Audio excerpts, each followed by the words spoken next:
posisi 4, maka yang ditanggung adalah yang digambar adalah dari kabel pos, kemudian switch 2 dan switch 3. Kemudian pada posisi 5 yaitu pon, switch 1, switch 2 dan switch 3. Assalamualaikum warahmatullahi wabarakatuh dan semangat pagi sahabat-sahabat sekalian. Kita jumpa lagi dengan Mas Karebet Channel nih sahabat-sahabat sekalian. Baik, kali ini saya akan bahas konten yang agak berbeda sedikit ya dari biasanya. Yang mana biasanya adalah troubleshooting.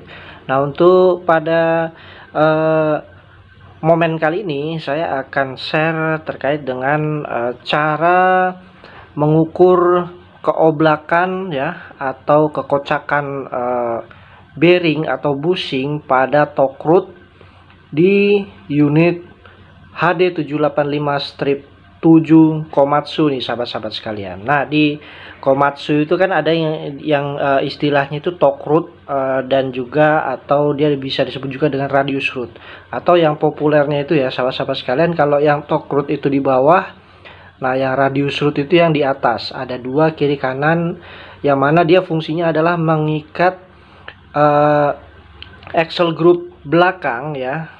Untuk unit HD785-7 Komatsu ini itu mengikat ke mainframe-nya si unit kita ini sahabat-sahabat sekalian. Nah, itu dimana di sana sering terjadi keoblakan ya, keoblakan yang mana itu mengganggu sekali operasional dari teman-teman operator ya. Dia merasa tidak nyaman karena unitnya itu udah oblak, udah glak-gluk, apalagi pada saat kondisi jalan yang buruk ya sahabat-sahabat sekalian. Ditambah lagi pas turunan, wah ini sangat mengganggu sekali bagi operator. Nah, jadi kali ini sahabat-sahabat sekalian saya mau share terkait dengan cara mengukur keoblakan dari torque rod atau radius rod, yang mana nanti dengan pengukuran ini kita bisa mengetahui secara objektif ya sahabat-sahabat sekalian ya, seberapa besar sih keoblakan ya atau kegoncangan yang ada pada unit 785-7 terkait dengan kegoncangan torque rod kita ini sahabat-sahabat sekalian. Jadi dengan adanya pengukuran ini operator dan mekanik itu bisa sinkron nih sahabat-sahabat sekalian ya. Jadi bisa mengetahui seberapa besar estimasi ya kegoncangan unit kita ini. Jadi nggak ada lagi istilah subjektif ya antara mekanik dan operator ya. Operatornya bilang, oh ini udah oblak ini torque rodnya, mekanik bilang enggak, ini belum, ini baru diganti. Itu tidak terjadi lagi jika kita menggunakan cara ini sahabat-sahabat sekalian ya. Mari kita simak caranya. Cekidot. Nah, jadi sahabat-sahabat sekalian, pertama-tama kita harus menyiapkan terlebih dahulu ya peralatannya, yaitu dia yang pertama harus disiapkan adalah magnet base ya, yang biasa magnet base ini digunakan untuk holdernya dial gate pointer ya sahabat-sahabat sekalian ya. Nah, kita menggunakan magnet base ini sahabat-sahabat sekalian. Kemudian yang kedua adalah pena ya, yang mana pena ini disarankan sudah dimodifikasi sahabat-sahabat sekalian. Dimodifikasi di bagian dalamnya itu sudah dipasangi spring ya, yang mana pointer penanya itu sudah bisa fleksibel maju mundur ke depan dan ke belakang, sehingga ketika ada keoblakan secara vertikal ke kiri dan kanan ya, si polpen kita ini nggak pecah sahabat-sahabat sekalian ya. Nah, jadi caranya seperti itu. Kemudian peralatan yang ketiga adalah menyiapkan stiker yang bisa ditempel di bagian frame ya, atau di kupingan di bagian axle group ya, ataupun itu di frame unit 785-7 ini sahabat-sahabat sekalian ya, stiker yang bisa nempel. Kemudian kita juga siapkan Fender caliper ya, atau jangka sorong untuk mengukur estimasi ya, estimasi berapa panjang nilai yang didapatkan saat melakukan pengukuran keoblakan ini ya sahabat-sahabat sekalian. Ya, jadi itu adalah tool-tool yang diperlukan. Jangan lupa juga peralatan lainnya pendukung seperti scrub ya, untuk membersihkan tanah kering yang menempel di frame, karena kita akan menempelkan stiker dan magnet base di sana.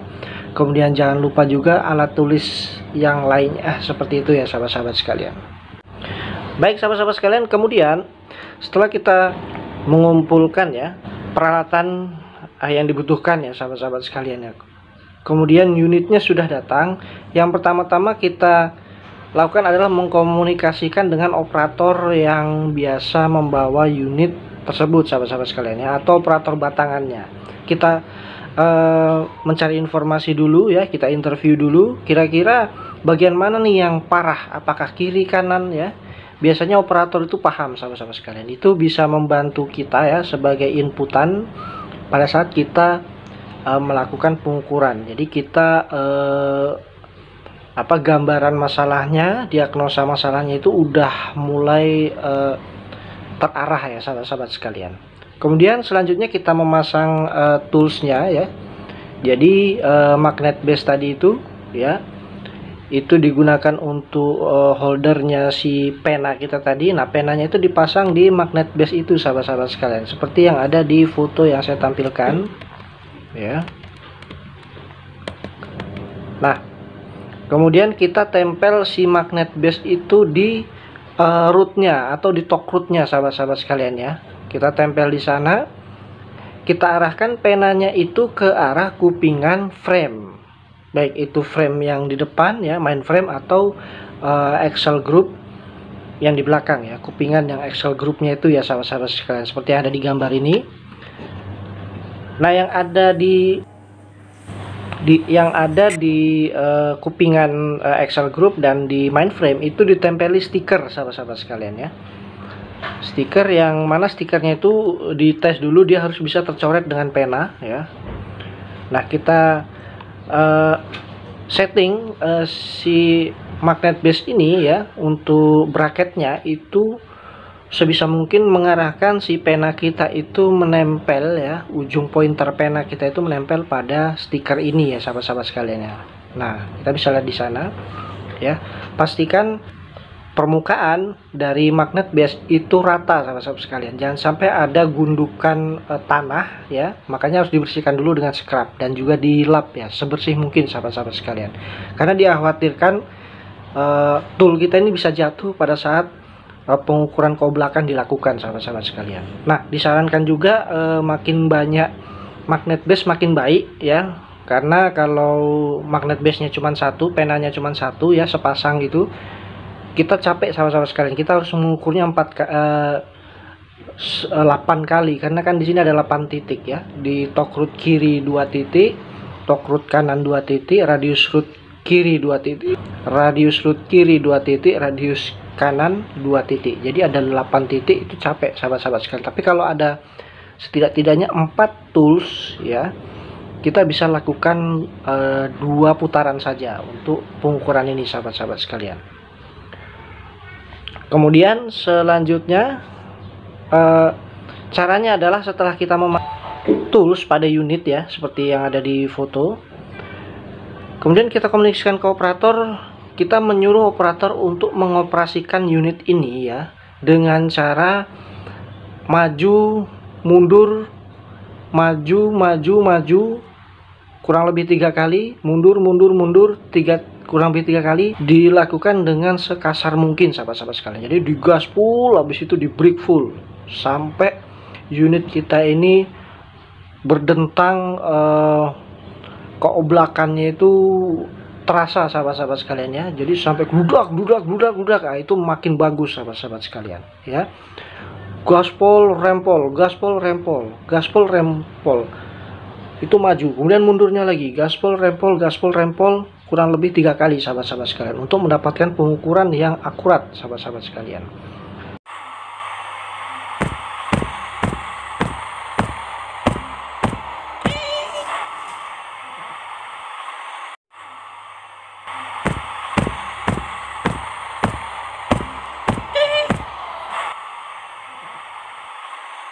Kemudian sahabat-sahabat sekalian, setelah itu selesai, nah kemudian hentikan unitnya ya, pastikan unitnya udah set down dan dalam kondisi rata. Kemudian kita masuk lagi ke kolong unit HD ini, kemudian kita lepas toolnya dan kita lihat hasilnya ya sahabat-sahabat sekalian ya. Stikernya kita lepas dan kita tempel di board kita ya, di lembaran hasil evaluasi kita ya, lembaran hasil pengukuran kita tempel di sana sahabat-sahabat sekalian. Kemudian yang untuk radius root sama juga caranya ya sahabat-sahabat sekalian ya, seperti yang di torque root, hanya saja posisi pengukurannya itu beda. Kalau radius root kan dia di bagian atas ya. Oke, nah jadi seperti itu ya sahabat-sahabat sekalian cara pengukurannya. Nah jadi sahabat-sahabat sekalian, dengan teknik pengukuran ini kita bisa mendapatkan ya nilai satu keoblakan pada torque root dan radius root unit HD 785/7 Komatsu ini ya sahabat-sahabat sekalian. Itu dengan mendekati akurat sahabat-sahabat sekalian. Walaupun dia tidak bisa akurat 100%, tapi dia bisa sangat mendekati akurat, karena kita tidak bisa hanya menerima laporan dari operator unitnya oblak parah, tapi tidak ada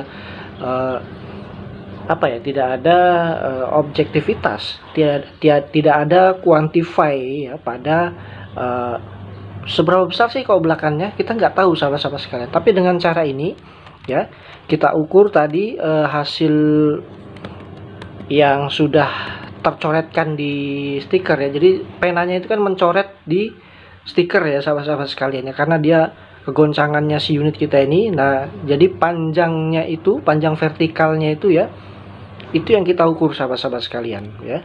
Panjang vertikal dari depan ke belakangnya itu yang kita ukur, berapa besar keoblakan ya, berapa panjangnya keoblakan dari unit yang kita ukur ini sahabat-sahabat sekalian. Jadi setelah kita mendapatkan hasil pengukuran, kita diskusikan lagi dengan tim operation ya, dengan operator, dengan pengawasnya, bahwasanya ini loh yang kita dapatkan, ini udah objektif, ini udah quantify sahabat-sahabat sekalian, terukur. Jadi tidak ada lagi perdebatan. Kalau memang dia oblak dan sudah di luar daripada yang ditentukan oleh perusahaan ya, atau yang ditentukan oleh manufaktur kita di Komatsu, ya sudah, maka rekomendasinya adalah ganti ya, dengan jangka waktu promise date, penggantian waktu tertentu. Karena biasanya kan operator tuh minta dijanjikan kapan kira-kira unit ini bisa dilakukan penggantian, kan biasanya ngantri itu sahabat-sahabat sekalian ya. Nah, jadi kita juga bisa menentukan priority mana unit yang kita dahulukan untuk melakukan rekondisi Excel group ya. Baik sahabat-sahabat sekalian, demikianlah cara pengukuran ya Excel group yang bisa saya share kepada sahabat-sahabat sekalian semuanya, khususnya di rekan-rekan mekanik dan teknisi yang ada di pertambangan di seluruh Indonesia nih sahabat-sahabat sekalian. Selebihnya saya ucapkan mohon maaf, jangan lupa subscribe, like, dan share-nya Mas Karebet Channel. Saya akhiri, wassalamualaikum warahmatullahi wabarakatuh.